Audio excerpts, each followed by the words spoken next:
Good morning and welcome to the Red Mic. Happy Friday. I'm glad you're here.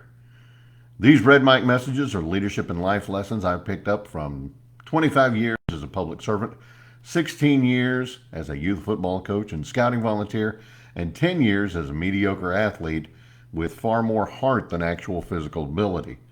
Today's Red Mic message is something I picked up from a football mom on LinkedIn. But before we get into that, I promised that I would recognize tomorrow. Yes, tomorrow is Earth, Wind, and Fire Day.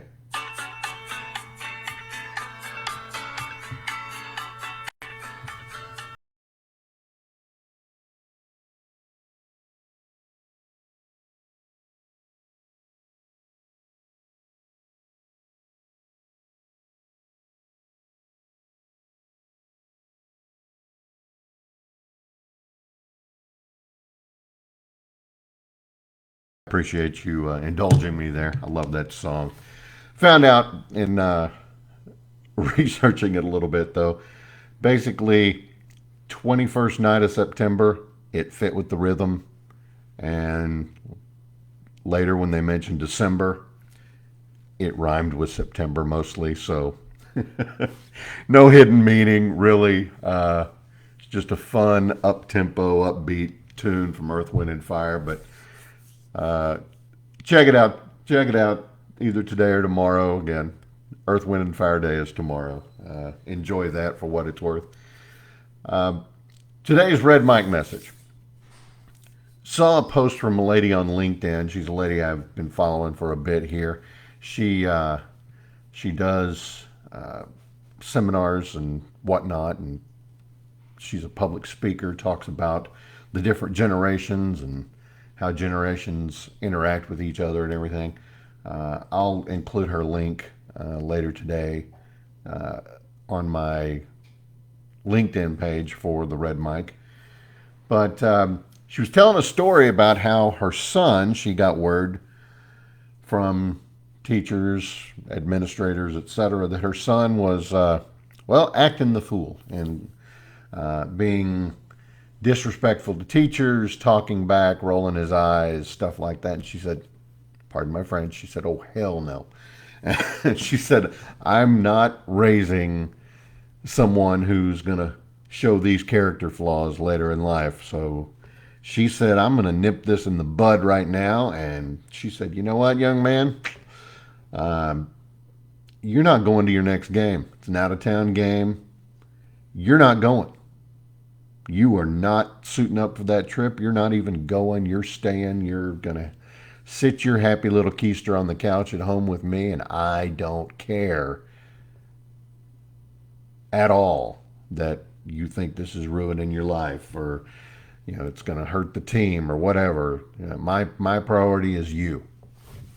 Now, her decision to bench her son despite his athletic talent, it speaks volumes about her priorities. She's prioritizing his long-term development as a human being over his short-term athletic success. And it's a very important message. Your achievements in life are secondary to the kind of person that you are.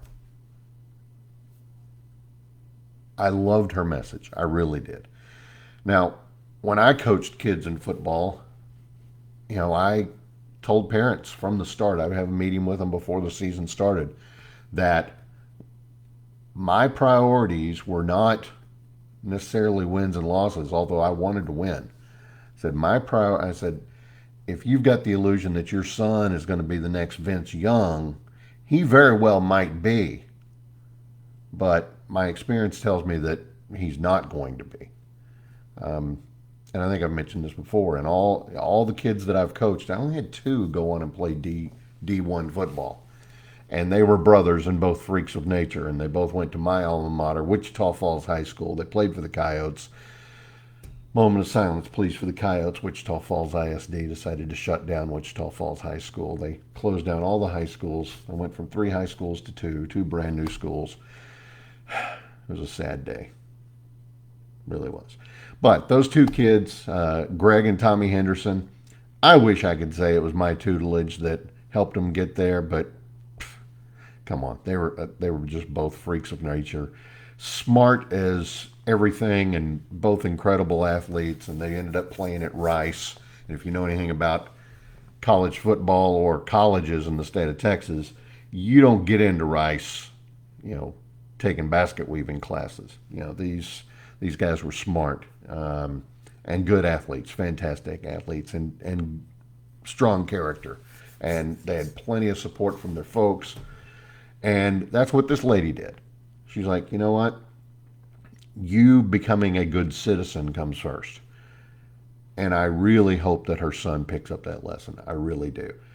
I stress to my kids every day. First thing after practice, I'd pull them in. I think I've told y'all this before. First thing I would say is, did you get your homework done? Well, if you didn't, get it done the minute you get home. Get cleaned up, get a shower, get some food in you, but get that homework done. Because, and I hope this lady's son gets this part of the lesson. By him not doing what is expected of him, he's letting himself down. He's letting his mom down. He's letting everybody down, including his teammates. The best part about being a good teammate is you do what you need to do in order to help your team thrive. It's being accountable to your teammates, to yourself, to your school, to your teachers. And how does this apply to the workplace? You knew I was going to get it to the workplace eventually, right? Of course I am. First of all, let's say, the parental role versus the leadership role. The role this mom is playing in her son's life is very much like that from a manager or a leader in the workplace. By setting her expectations, her boundaries and expectations, her limits, it mirrors how good leaders make sure that their employees not only perform, but that they maintain good ethical standards. Respect for their colleagues, respect for their customers, respect for each other, respect for themselves. You've got to balance as a leader pushing your teams to succeed while also holding them accountable for their conduct. Accountability of actions, respect for authority and peers, character over talent, and consequences for behavior. Again, kudos to this mom that I saw on LinkedIn. Again, I'll try to put the link to her comments on my LinkedIn page. I'll try to put them everywhere. But I hope that you can take her words to heart, and I appreciate the fact that she was so open about what she's done to do her part to try to make the next generation a little bit better, a little bit more accountable, a little bit more geared towards integrity, geared towards growth, geared towards good citizenship. I hope that we're also lucky. And that's today's Red Mike message. I hope you found it interesting. I hope you found it helpful. I hope you will join me again on Monday at or about this same time. Been doing them in the mornings now for 3 weeks now, and it seems to be working out for me and everybody else. It helps me get my mind right for the day, and I hope it helps you too. I hope you have a great weekend. Again, please come back on Monday. Please give me a like, a follow, and a share, no matter where you're seeing this message throughout the various social media channels. I appreciate you.